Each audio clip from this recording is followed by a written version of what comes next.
excellent, because we're gonna have to kind of shift everything. But I think it's gonna work out better, so let me tell you my thought process.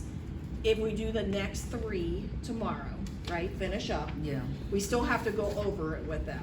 Some of them I see, I don't know about you guys, they're using some academic vocabulary. We've been looking at gravity, I've seen the word friction, someone brought up static electricity today. They've been writing them Have you in. guys heard, and so they've been putting those in there, right? Yes. So I wanna make sure we take the time and not rush and go over the answers with them and make sure Yes. they know what the forces are. Okay. Because I feel like they're getting it, I just wanna make sure, because remember, this standard is specifically looking at, do they know the difference between contact, non-contact in terms of magnetic, electric, gravitational, exactly, okay? So then I'm thinking we get with the article, so we can start the article tomorrow. Remember, it's a 2-dayer. But I like your idea, Ashley, that you suggested yesterday, and her and I talked about it, is the jigsaw part. So if we give them those 4 pages, they're gonna shut down Yeah. entirely.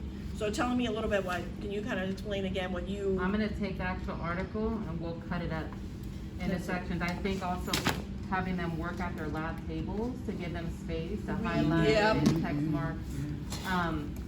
We did something with our 7th graders today that, because, and I'm just gonna share this real quick. Okay. But when we were doing the 7th grade activity and having them text mark it, they weren't reading the article, they're looking right for the answers. So today we did a foldable with them, and in my mind, I'm like, we should have did the foldable while they were reading, so they can write stuff in. That's a good idea. Okay. But I just wondering, I think we should let the 8th grade, like, do the jigsaw, let's see how that works, but I don't know if that's where we may need to go with, if students just checked out, Right. you know, just to get their interest a little bit more into the article. I don't know about your classes, but her and I discussed this too. When they moved over here, they were very focused. Yeah, they were was. having conversations. Okay. How was that in your room as well? I had to encourage that on the labs. Yeah. Yeah. Yeah, some of these kids at, 2 of the lab tables actually didn't know who they were sitting next to. Oh, okay. So we had So to do trying an to- introduction first. and Okay. then get them to start talking to each other. Right. We did say a couple of times they were really quiet, and we could really. Yeah. It was funny because they will talk more over there, and then they go over there and they're all staring at each other, and some of them, you're right. So, okay. So then you can do it the But you know what changed that was when we gave them the roles and we told them what they had to do. It kind of broke them out their shell. It made them, And it made them, it yeah. made them more interactive. Right. right. We taped ours to the table, so Mhm. wherever they sat, that's what you were. Okay. As they rotated. That's a good Oh, okay, idea. I like that idea. Yeah, I Yeah. like that idea too. And then they knew right when they sat down. Okay. I think we talked about just keeping them up, Right. Okay. so that when they're, one less thing to sit up there. and Okay. laugh. So like I said, a little bit of adjustment, we'll finish up with the lab, go over the responses, start the article. Thursday, we will continue with the article, and they have that graphic organizer that we also That will help. have, yes, that'll help them a lot, and you have that all in your packets. Mhm. And then that's gonna take us, let's see, so Okay. Day 9 is magnet, so. yeah, so Friday, since we might have to shift a little bit back, I'm thinking that, because we also have that card sort now that I cut out, I had laminated card sorted. So I'm thinking maybe even doing the big card sort and make an anchor chart with it, which I will go over with you guys, because we're planning the rest of on Yeah, Thursday I think you did it too. in professional. They went You over that did, in you professional. did in professional day. Is that the type of forces cards? Yeah. Yes. Okay. Yes. And then I'm thinking maybe moving that performance assessment to Monday.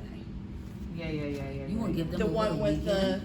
You didn't make a routine it? well, we're gonna do it where I they're think it gonna, would be good, because I think it would be good to refresh, like start off with a refresher Yeah. and then do the assessment. Okay. and it's also an early release. Mhm. Okay. So instead of jumping into this lab, which is gonna take a little bit of time, I think we can put that was with the whole the Ferris wheel and that kind of thing, so we're just gonna shift if that's all okay with you. I Yeah. think that's good, okay. So that kind of just shifts this back a little bit, but let's take a look at dates at we moving into like Monday or Tuesday it'll be now. Since we kind of have that. Okay, so remember yesterday, we talked about that we're gonna be looking at 6P 13.2. Mhm. Do you guys remember what our objective, or what our focus is on? manipulating mass and distance of objects. Okay, so what do we want them to be able to tell us at the end of the lesson? What is our actual goal? Basically, how the size or the mass of an object affects, as well as distance affects weight and mass. Let me see, did I say it right? I know I was on the right track. How distance of an object as well Right. as mass affects its weight. Almost. What I missed? Gravitational pull. Gravitational. Okay, yeah, with the planets and stuff. Right, like because that. remember, we talked about this with the gizmo. Yes. Now we're gonna revisit it, but we're going to focus even more in on mass and distance, like very specifically. Okay. I'm a little disconnected because I didn't have the gizmo experience with the kids. So Yeah, I'm yeah, trying to yeah, catch up. yeah. Right. What we I'll did do on our planning tomorrow, we'll go through it together. Okay. Yeah. Yeah, we can go back over that, because we're actually reading over the answers now and like putting, like to see Giving them a kind of where grade they're for it, at. yeah. Because what I'm seeing so far is there's still a lot of confusion between mass and weight. We're not quite there yet in that particular standard 8.2. Mhm. They kind of know what mass is, they kind of know what weight, but when you ask them like, which one changes when you move to another planet, which, yeah, they're getting very confused between those two terms. I'm wondering if we could give them like scenarios that we show on the screen, and then they can use their whiteboards, like write it down, mass or weight, so that they start using their own. Because when we are asking them, we have the same students that they're answering, but we're not hearing from the students who may be struggling. So maybe we could do like a 1, 2, 3, show your white, Right. but it gives those that may not want to project in voice an opportunity to be heard. Yeah. Just an I idea. love that idea because school-wide, we're focused on the assessment of all. How do you know everybody got it? And that's the after part of And they planning. love that whiteboard. They love it, yeah. They do. They do. They do. The And it's other a thing- quick check. The other thing is, you know, the worksheet that we used on Monday, when they were Okay. finishing up that one, they had the 2 SSA questions. I started reading over them. I'd like to use those as a teaching point too, Okay. because the first one they did okay, but I was interested to see, because it said something about the backpack weighs more. So they all kept saying that the Earth's gravity changes on Friday Remember, Mr. because it Goldman? weighs Yes, more on right, Friday. yes. So now you gain weight. So I mean, it was like me, and I'm like, gravity doesn't change. But that Right. was, they just immediately assumed because something changed, they went right to weight and Right. gravity. Yes. Right. Okay. All right. So let me pull this up. Now we tested. Remember yesterday we talked about the PhET simulation, because you know how the gizmos are not accessible. That I'll have to figure that out about the Right. gizmo. But the PhET, we had a kid get on. They can get through it through Clever because I made him go onto it, and it works. Okay. So we can actually then assign the computers and they can be working So on we'll this. get you a card. So we have computers. We'll probably have to play Come with on, them. no? Huh? Yeah. We'll have to get with them. Okay, Wait, both of y'all need cards? we got We one. just Oh, need okay. one. We'll get it. We can get that today. All right. Okay, so going back over this, so this again, so now we have what we've been doing with our first sequence. Now we're starting sequence 2, which you said has to do with mass and weight and the gravitational force, 13.2. So this is what they're gonna do. Today I will manipulate the mass and distance of objects so that I can explain how changes in mass and distance affect the force of gravity. And I gotta make myself a note, because that E is driving me crazy. Still. I'm sorry, I can't, I'm so like the spelling person. It's right on here though, Where is it right on? on the know? at a glance sheet. It says AFET. Oh, I know exactly why, because somebody else did that, then did this. Okay. So I know I have it when I can explain how mass and distance affect an object's gravitational pull. So you were right there, right, okay? So then we talked about this yesterday. Here's our engage. Okay, do you guys remember what the engage was? Talk to me a little bit about it. So what are we gonna do with this? All right, so they said we're gonna have the students move to the left side of the class. If you think, basically they're gonna choose the side if they think that when an apple drops, let me see, move to the left side of the classroom. If you think an apple can exert a force on the earth, and then you move to the right if you think that an apple cannot exert force on the earth. So we're trying to see how their thoughts are on force, when it comes to when an apple drops. We talk a little bit about it when we talk about Newton's, Isaac Newton, and we talk about how Oh, the apple guy. Right, the apple guy. Because we had a student named Isaac, so we always use him. So we talked about it a little bit. So we're going to implement this again when we make them choose sides, and then we're going to see where their head is at, and then we're going to go into the lesson after we do the engagement. So now I'm thinking about like if I'm in the classroom, right? And so I got this engaged and I got some kids over here and I got some kids over here. How are we gonna make sure that we hear their voices and that is not just like one kid that just, can you think of something we might do? Well, with the boards, again, the little mini boards, Mhm. they can write down their opinions on the board and hold up the board. So you may be thinking when they come back, they could do, or before and then take their board to the side that they're doing, or do you wanna say like, Can they take it with them, or would that be too much movement? I think you don't think it'd be too much movement? Like, for I them? think if they write it down first to give them some Right. processing time, because Right. we may have ones that want to follow their friends based off our Yeah. classes. yeah, so that's Yeah. one issue. The other thing that I think about is like, okay, so you got like, let's say you got 15 kids over, well, let's say a class, let's say you got 15 kids on one side, right? And 2 on the other. The fifth, they're just gonna stand over there. Right. And they're gonna be like, you talk, and then one kid will say anything, but we don't know what the others thought. Do you see what I'm saying? I'm trying to get where like everyone's voice, right? We have the equity of voice.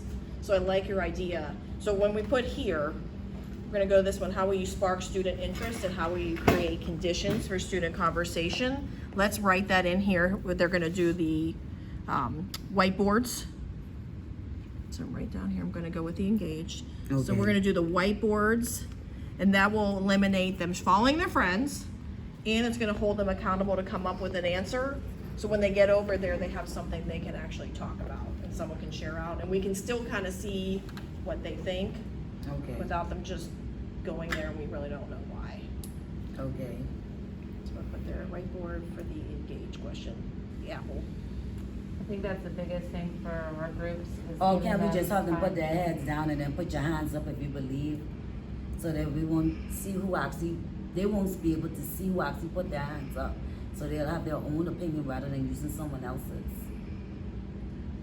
Yeah, you And could for do those that who too. did pick the right side, or they could stand up and tell us why do you believe that you came up, why do you believe that answer? I'm also thinking, that's a good idea, I in like your it. bigger classes, like our Oh, bigger yeah, classes. yeah, I was Just just, write our lesson on your whiteboard and hold it to your chest. because we that got one, yeah. 38 kids moving around. That's not gonna be safe. They'll be running all around you. Our third period, After they, 10 third minutes period telling cannot. kids to calm down Yeah. and Yeah, stop trying to touching. redirect. Right. Yep. So I'm gonna put modification, so it's our 6th and your 3rd for sure. It ain't. Okay. And 8th is, yeah, our 8th is getting bigger, yeah. They keep coming. They do, I thought we That's were a good low, thing. but not happening. So what about the kids that didn't, so like, let's say some of them said one side, like the apple, and some that got the other. What can you do to make sure that you're hearing from? Because sometimes I see in classes, someone will ask a question, they'll get it right, and they'll be like, that's correct, but we never hear from the kids that had the misconceptions. So I think you did it one time when I was observing, when you were like, okay, for the people that put B, why'd you put B? Right. For the people who put C, why did you put C? Now let's talk about it. And you were doing it today, so it's not just like, okay, you were right, why were you right? Right. So Because getting- sometimes they do guess, and so by them explaining their answer, then I'll be able to see, do you really connect to what you're saying, or you just putting the answer out there? So that's why I like Right. to pull from them. And I think giving them opportunity, if they do get up and split, giving them an opportunity to have that student-to-student discussion, maybe with mini groups over there, Mhm. and Valuable. then bringing it back together. That way, Put all student-to-student students can be discussion. heard. But it's important that as teachers, we're circulating and listening. Right. And when they're having those rich discussions and you're hearing that, that's when we come back to the room like, oh, Isaiah, I heard your group, and then they know we're Right, listening to right, what they're right. saying. Yep, absolutely. So what prior knowledge do you anticipate activating? So what are some things that we think? Can I ask a question about Yeah. that? Or so I was going there. Where are our multiple choice 6th and 7th grade standards that relate to it Are there like multiple choice questions that we could like pull upon to draw from to bring in that relates to this? I ain't no science person. I just remember we talked about that a Oh, lot. yeah. Remember, Dina, last We year? are, Okay. it's just not in this particular Okay. point. Then I'll shut up. No, that's okay, but when we were talking about the next sequence, there's heliocentric and geocentric, which is a Right. 6th grade concept Okay. that we're bringing back in with gravity and orbits. Yes, and So I was gotcha. thinking those SSA questions could Yes. spark the interest or activate the prior knowledge. Right, Like as she talked about with the backpacks. yeah. Okay. Nope, we gotcha. All Alright, right. we already gotta put that in there. That's Thank coming up you. in the I'm next, sorry. I know that's okay. that's our area of focus, 6th and 7th grade. Right, so some standards. of the, so what academic vocabulary are we gonna expect to hear that from, because remember, we're building. So like this week is all about contact, non-contact, and what are the forces. Now we're moving into, okay, how does mass and weight have an impact on gravitational force? And then we're actually gonna dive deep into, okay, here's magnetic, here's electrical, here's gravity. Mhm. So what kind of terms are you gonna kind of listen for when they're talking about that? Like you know, a lot of the word heavy always being thrown around when they're talking about weight. How heavy is something? You know what I mean? That's their term. That's how they talk as kids and around their environment. How heavy, or they go by size. You know, they look at size as well as when they're looking at mass. The bigger something is, the more mass it has, as well as what else? Well, what I like to do is, what did you learn yesterday?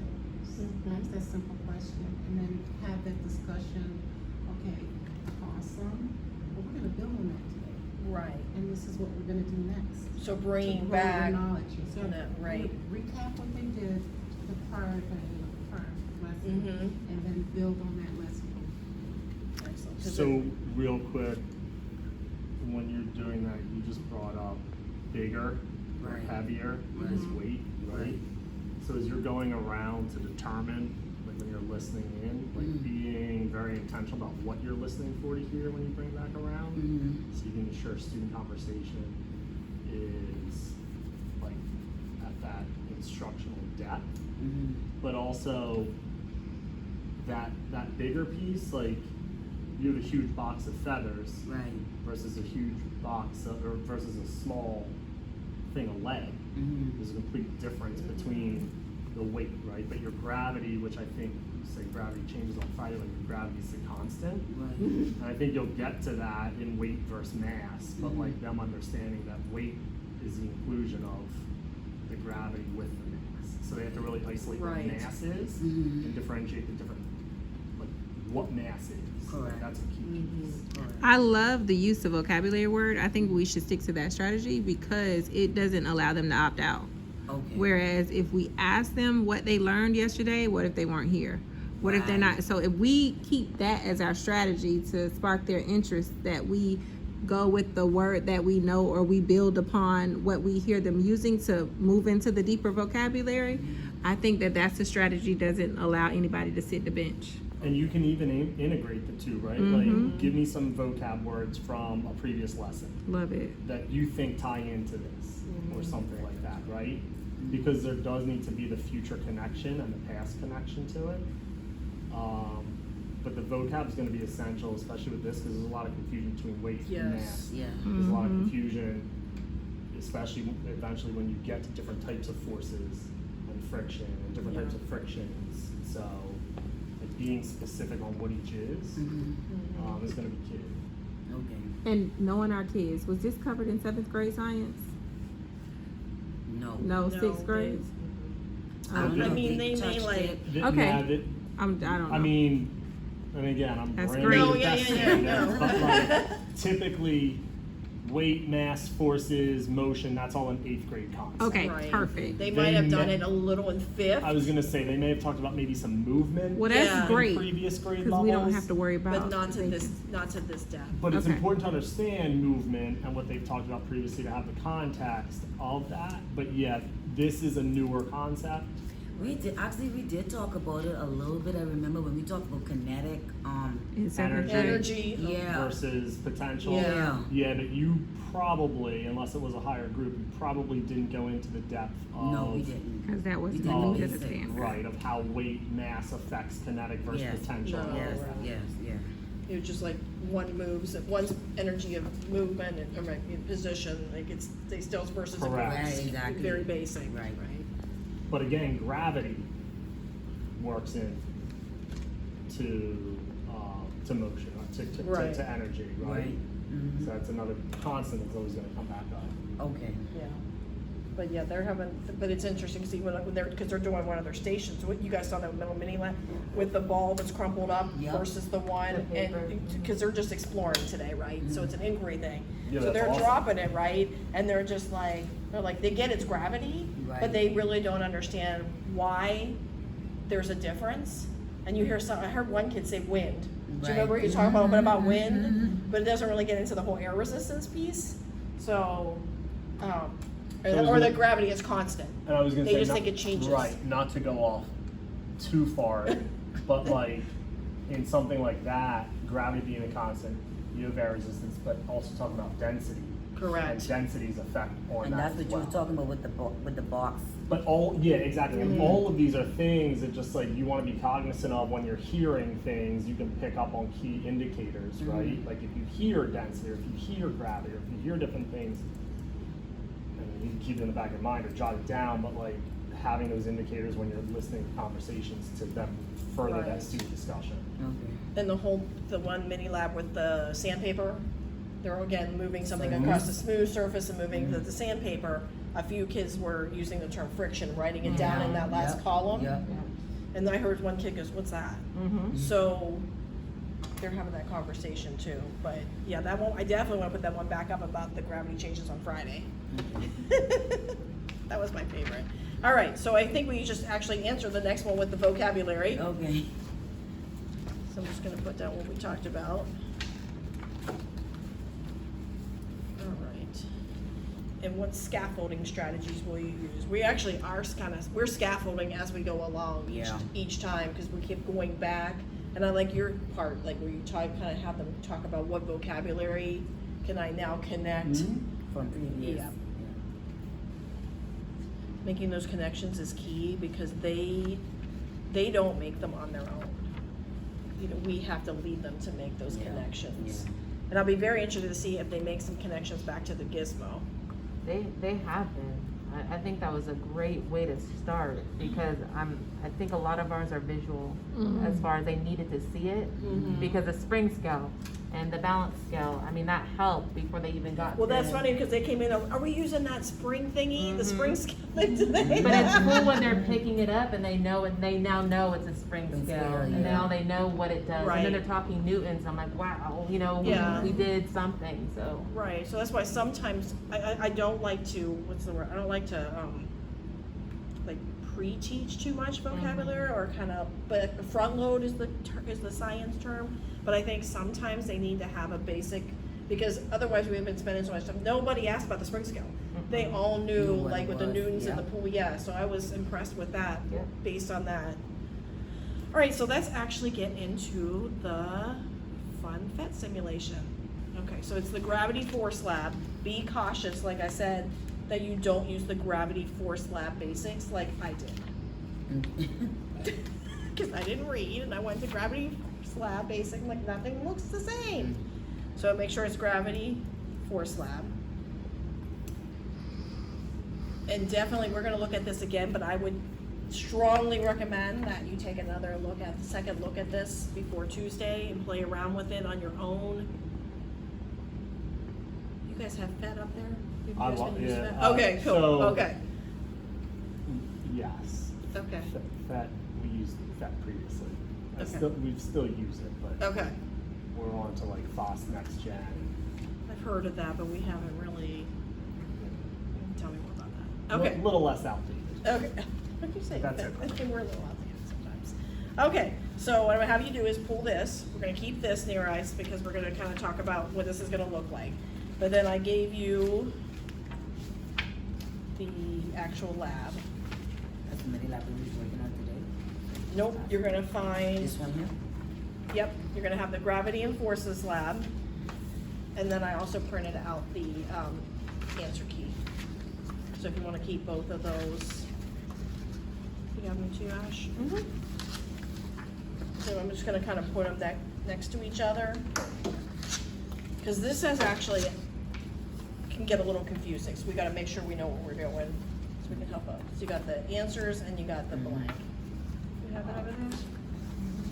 Yeah. Perfect. All right, so this is what it looks like when they get on.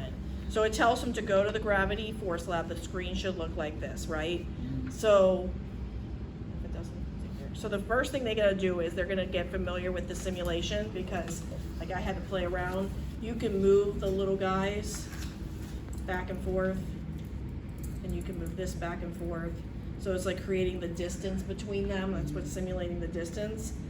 And then it says you can change the mass. So they can kind of just, we have to kind of familiarize themselves with what's all on this screen. If we just say, hey, go and fill out the worksheet, we're gonna lose them. So mass, so we can adjust down here for the blue. Right, they can either do that or they can go this way, and here's the red.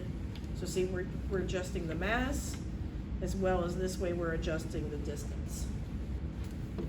And then down here, they have decimal notation, scientific notation, and of course, we don't wanna hide it. Main office. Now, Partnership something main I'm office. already thinking in my head that is going to be, an issue for them is these numerical values. Because those are really, really small decimals, and they're having trouble like with the 1.32. Yeah. Right? So it says here, but before we get into that, let's look at the background. So it says, what are 2 things you can change in this model? So what are the 2 things that we want to hear from them to say? The mass and distance. The mass and the distance, right? And the answer key tells us the mass and the distance between them. Okay, then it says, what do you think the size of the arrows on the top of each sphere represent? So we have. What's another, and I'll just Yeah, jump on always it. ask this, but like, shoot, where'd it go? Oh, I just left that. Another thing just to have in the back of your mind is like identifying the constant as well. Constant variable. I mean, like, yes, there's 2 things you can change, Mhm. but obviously when you're talking about this, like, what's correct? Like, just, again, listening for certain things from kids. Like, gravity doesn't change, it's 9.8. Right. Yeah, and That's that's a a given, biggie that right? we gotta hit. So, like, as you listen, yes, obviously, like, your mass Mhm. can change, but, like, if kids say, oh, well, gravity, right? Well, gravity doesn't change or something, like, there's just things to pick up on. Okay, so then they get the next part, what do you think the size of the arrows on the top of each sphere represent? So you can see when I start moving, the numbers are changing, and you see the arrow